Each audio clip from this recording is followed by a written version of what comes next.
Vous savez ce que c'est qu'une décision? Ça ne vaut pas quand on la prend.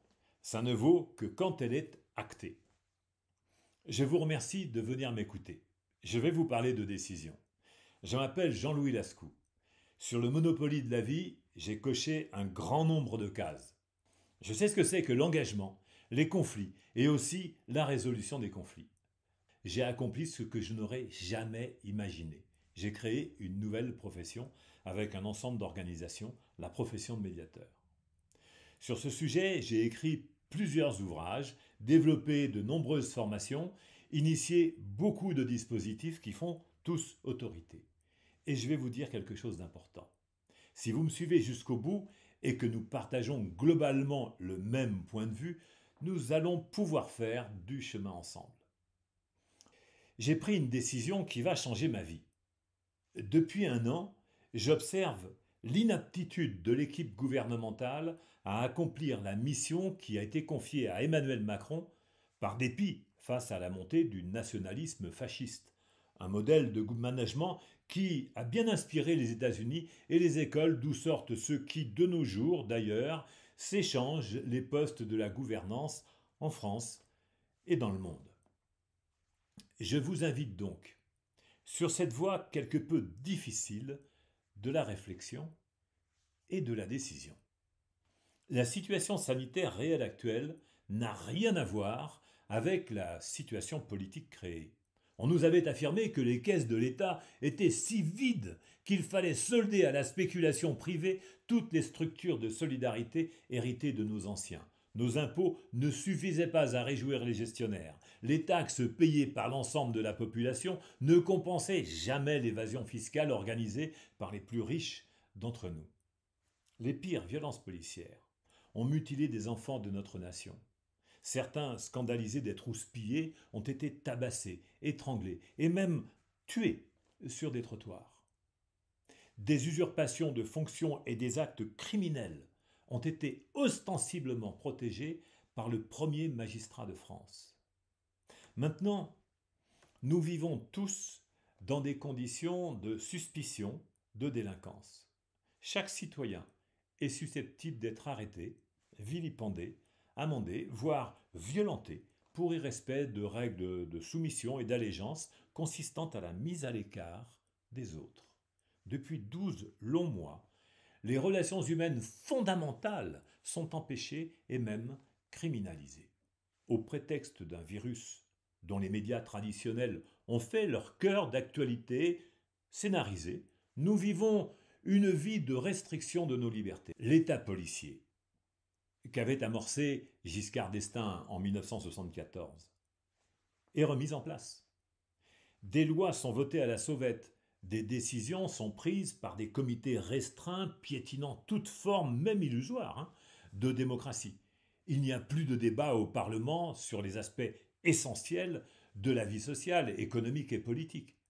L'opposition est muselée, porteuse de cette infamie sociale faussement sanitaire qu'est le masque hospitalier. Les leaders sont eux-mêmes résignés face à un discours culpabilisateur, jouant entre paternalisme, infantilisation, répression et récompense. L'ensemble de la citoyenneté est réduit au bougonnement.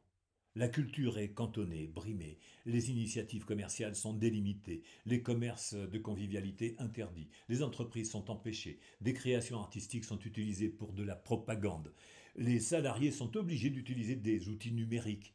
Notre humanité est obligée d'accepter un sort sous emprise des technologies de pistage et de surveillance. Quel monde suis-je en train de décrire ?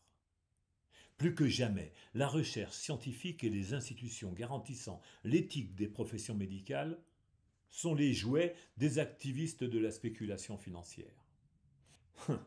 La médecine, la pharmacie, la sociologie, les statistiques sont dévoyées, décrédibilisées. Depuis le début de cette affaire, je veux bien croire qu'une panique s'est emparée d'un certain nombre de personnes exposées au virus Covid-19.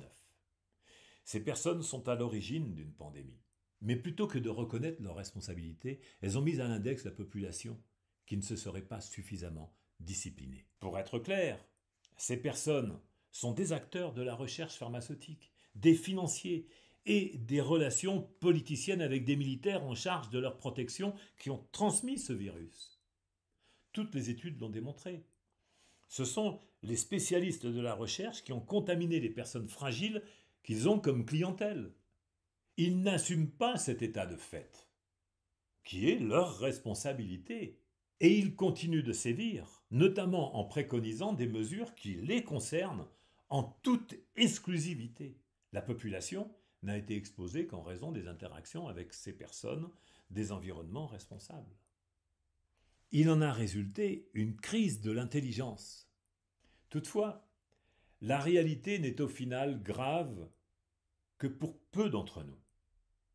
Mais l'aubaine est trop forte. Nous avons connu cela avec H1N1 et aussi avec l'affaire des éthylotests. Pour faire simple, la corruption et l'avidité sont aux commandes de nos sociétés. Mon propos n'est donc pas nouveau. Cependant, c'est mon dernier message sur ce sujet. Je n'y reviendrai plus. Je renverrai chacun à cet enregistrement que j'aurais pu faire dès avril-mai 2020, dans la suite de ma réponse à Emmanuel Macron de janvier 2019. Vous trouverez le lien dans la description. J'ai donc pris la décision de ne plus commenter les messages relatifs à la prétendue crise sanitaire. Tout est dit. J'ai tout dit. Commenter à nouveau n'est que répéter, ressasser, et il convient seulement d'agir pour mobiliser les intelligences afin de mettre sur pied une organisation sociale et politique solide pour vivre et transmettre les meilleures conditions d'exercice de la liberté. J'ai donc dit ma position une dernière fois. Cette position implique 3 aspects. Premièrement, poursuivre le développement de mes travaux sur la profession de médiateur que j'ai initiée en 1999 avec ses instrumentations en ingénierie relationnelle pour la résolution des différends par les techniques de qualité relationnelle. Deuxièmement, compte tenu du constat de la bonne santé de l'économie et des finances, je soutiendrai un programme politique où l'instruction sera prioritaire avec la pratique des techniques de réflexion, l'incitation aux innovations, la transparence de la vie politique et financière, l'éthique des technologies de communication, la qualité de la production agricole, la réparation des dégradations environnementales, le développement des dispositifs de solidarité et de santé. Enfin, troisièmement, promouvoir l'évolution du paradigme du contrat social devenu obsolète vers le nouveau paradigme de l'entente qui fonde toute relation et de l'entente sociale qui peut renforcer les fondations de nos organisations démocratiques. Je vous remercie tous de penser et d'agir pour contribuer à un projet de société qui donne à la vie sa légèreté. Merci d'apporter une contribution, la plus engageante aux curiosités, la plus ouverte aux étonnements et aux découvertes. De passage dans le monde incroyable de l'existence et de l'usage de la raison, de la fugitivité de la conscience, vous avez la possibilité de donner un sens à votre existence sans priver les autres de cette même opportunité. Je cesse donc de reconnaître l'utilité de ce débat stérile provoqué par le gouvernement pour me consacrer au seul projet qui vaille, façonner le référentiel de la qualité des relations au monde, de l'exercice de la liberté sur les voies de l'entente sociale. Je vous donne donc rendez-vous pour une mobilisation des intelligences au service du bien commun. Merci et n'hésitez pas à partager. Cette action ne fait que commencer.